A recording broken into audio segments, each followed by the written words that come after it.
इस दुनिया में कुछ गांव ऐसे होते हैं जिनके ऊपर आसमान नहीं बल्कि एक सांप टिका होता है। इस गांव का नाम है बैरागढ़, जहां सूरज ढलते ही इंसान नहीं डर जाग जाता है। लोग कहते हैं पहाड़ी के ऊपर से एक काला साया पूरे गांव को देखता है। सालों पहले इसी जनवरी के महीने में गांव वालों ने एक निर्दोष साधु को मार दिया था। मरते वक्त उसने कहा था, ये गांव चैन से नहीं सोएगा। तभी से ये जनवरी की हर 25 तारीख को गांव से 3 से 4 आदमी लापता होते रहते हैं। इसका कोई उपाय तो होगा, ऐसा कब तक चलता रहेगा? अरे सरपंच, वो कोई साधारण आदमी नहीं था, वो तो एक साधु था, कोई ऐरा गैरा आदमी नहीं था। एक ही उपाय है, जत्रो हो सके उतरो अपनो परिवार रो साथ राखो। सबला एक साथ रहवोगो, उतरो फैदो मेरे वोगो। आपरो कहनो भी सही है। जितना अपने परिवार के साथ रहोगे तो तांत्रिक कुछ नहीं कर पाएगा। हरिया, तुम्हारा घर बहुत दूर है, तुझे अभी निकलना चाहिए नहीं। मैं तो सरपंच रे साथ जाऊंगा। हाँ, हमारे साथ ही जाएगा। सरपंच, ध्यान से जाना, कोई आवाज लगाए तो पीछे मुड़कर मत देखना, क्योंकि छलावा भी हो सकता है। जी हां, चलो हरिया। हरिया और सरपंच दोनों जल्दी घर पहुंचने के लिए शॉर्टकट रास्ते पर चलने लगे। उस समय रात के ठीक 9 बज रहे थे।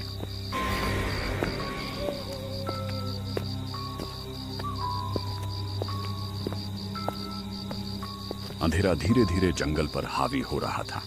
सरपंच और हरिया जंगल के उसी पुराने रास्ते से गुजर रहे थे जिस रास्ते के बारे में गांव में कोई बात नहीं करता था। अचानक मौसम बदल गया, तेज हवा चलने लगी, आसमान में काली काली घटाएं छा गईं और देखते ही देखते मूसलाधार बारिश शुरू हो गई। हरिया ने डरते हुए कहा, सरपंच जी, ये बारिश अचानक कैसे? तभी जंगल से कुत्तों के रोने, जानवरों के चीखने और किसी अनजानी चीज के घिसटने जैसी आवाजें आने लगी। सरपंच ने कदम रोक दिए। ये आवाज किसी जानवर की नहीं है।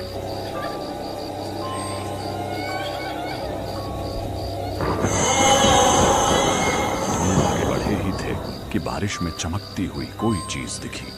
रास्ते के बीचों बीच एक पुराना गीला मटका पड़ा था।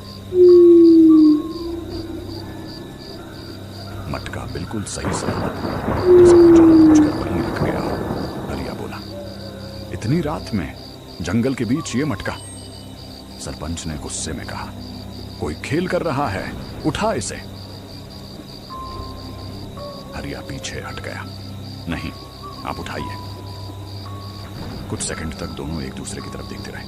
फिर हरिया ने कांपते हाथों से मटके को उठाया। उसी पल हरिया की आंखें लाल पीली हो गईं, उसकी सांस तेज हो गई।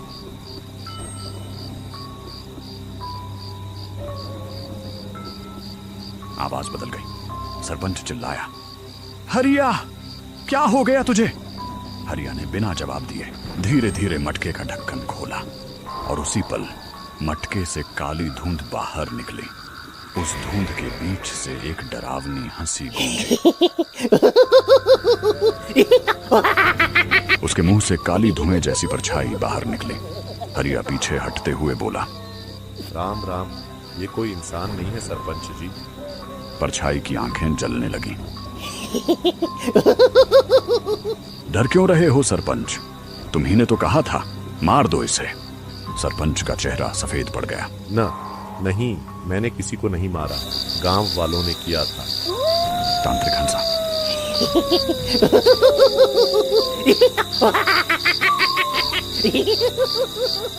हाँ, गांव ने किया था, पर हाथ तुम्हारे थे।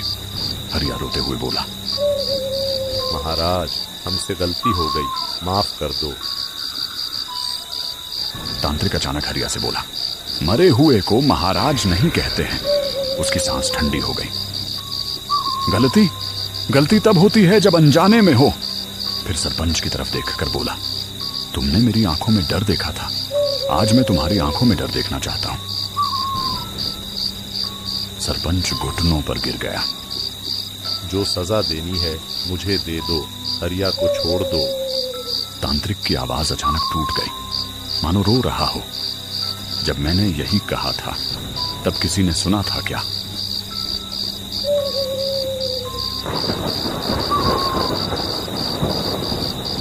बिजली कड़की और अगली ही पल हरिया और सरपंच की आंखों में काला अंधेरा छा गया। दोनों बेहोश होकर गिर गए। जंगल फिर से खामोश। अगली सुबह की पहली किरण में पूरे गांव में सनसनी फैल गई। दादाजी, दादाजी, हरिया घर नहीं लौटा। रात को आपके पास आया था। क्या बात कर रहे हो? रात को सरपंच और हरिया दोनों साथ घर की ओर निकले थे। ऐसे कैसे हो सकता है? अरे रामू, हरिया और सरपंच रात को साथ में निकले थे ना? हाँ, मारे सामने सरपंच हरियो दोनों एक सागे आपड़ो आपड़ो घरे पाछा गया। पर मने तो लागे जंगल रो रास्तो अपनायो होगो, तो वही तांत्रिक रो खेल लागे। मने तो आप रो कहनो सही है। शायद जल्दी घर लौटने के चक्कर में शॉर्टकट रास्ता अपनायो होगो, तो तांत्रिक रो छलावा में ही आ गयो होगो। तो चला ढूंढने। कोई फायदा नहीं है ढूंढने में, आखिरकार कोई नहीं मिलेगा।